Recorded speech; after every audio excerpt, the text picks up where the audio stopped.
आप देख रहे हैं न्यूज योर सिटी दानापुर। खबरों के लिए चैनल को लाइक करें, सब्सक्राइब करें। News your city Danapur.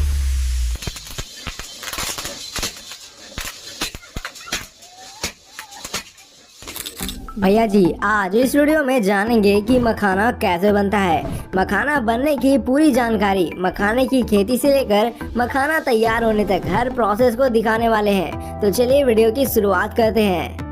आपको बता दें कि मखाने की खेती किसी खेत या जमीन पर नहीं की जाती, बल्कि मखाने की खेती तालाब में की जाती है। मखाने की बुआई से पहले अक्टूबर नवंबर के महीने में तालाब से जलकुंभी और अन्य खरपतवार को निकाला जाता है और फिर दिसंबर से जनवरी महीने तक कुछ इस तरह तालाब में मखाने की बीज की बुआई की जाती है। ये बीज कुछ इस प्रकार का दिखता है, काला और भूरे रंग का। मखाने की बुआई के कुछ दिन बीत जाने के बाद जनवरी से फरवरी माह के बीच इसके छोटे छोटे पत्ते निकलने लगते हैं और अप्रैल से मई महीने तक पूरा तालाब इन गोलाकार और कांटेदार पत्तों से भर जाता है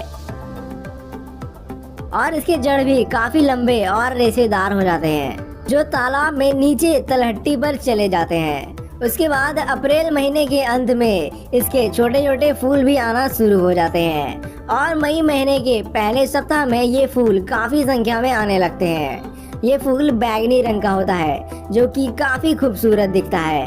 अब मई महीने के अंत से फल भी आना शुरू हो जाते हैं। मखाना का फल स्पंजी और कंटीला होता है और इसमें बीज की बात करें तो औसतन एक फल में 70 से 110 बीज होते हैं और यही बीज आगे चलकर मखाना बनने वाला है।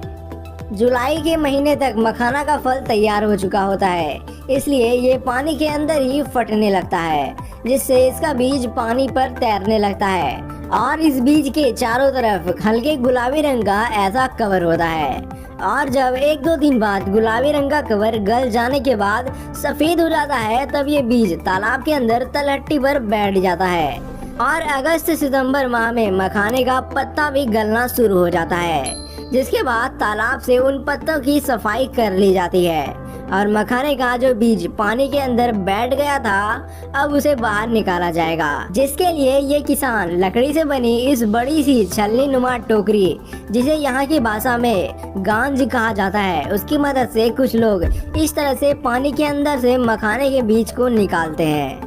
सच में हमारे किसान भाई बहुत कड़ी मेहनत से इस काम को करते हैं।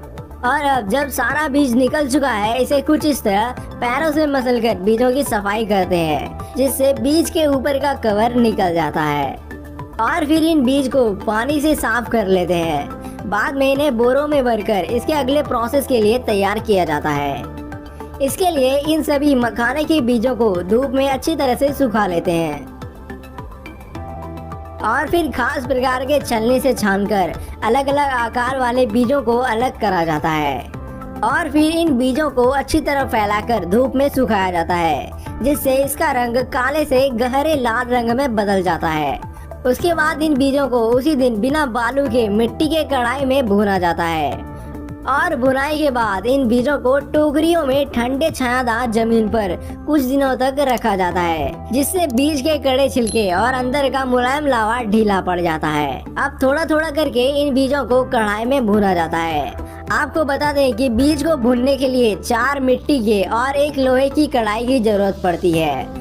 भूनते समय लोहे की कढ़ाई से बीज के द्वारा फट फट की आवाज आने पर इन बीज को कढ़ाई से निकालकर लकड़ी के पीठे पर रखकर लकड़ी से बने थापी से मारकर फोड़ा जाता है, जिससे छिलका टूटकर अलग हो जाता है और काफी गर्म होने के कारण बीज लावा के रूप में फूटकर बाहर छिटक जाता है और यही लावा मखाना बन जाता है।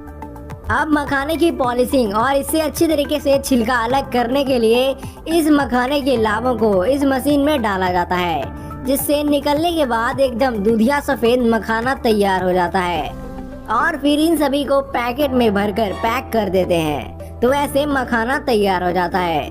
दोस्तों, हमें इतनी जानकारी इकट्ठा करने में काफी मेहनत लगी है। आशा करता हूँ आप वीडियो को लाइक जरूर करेंगे और अगली वीडियो आपको किस टॉपिक पर चाहिए हमें कमेंट में जरूर बताएं, हम उस पर वीडियो अवश्य बनाएंगे।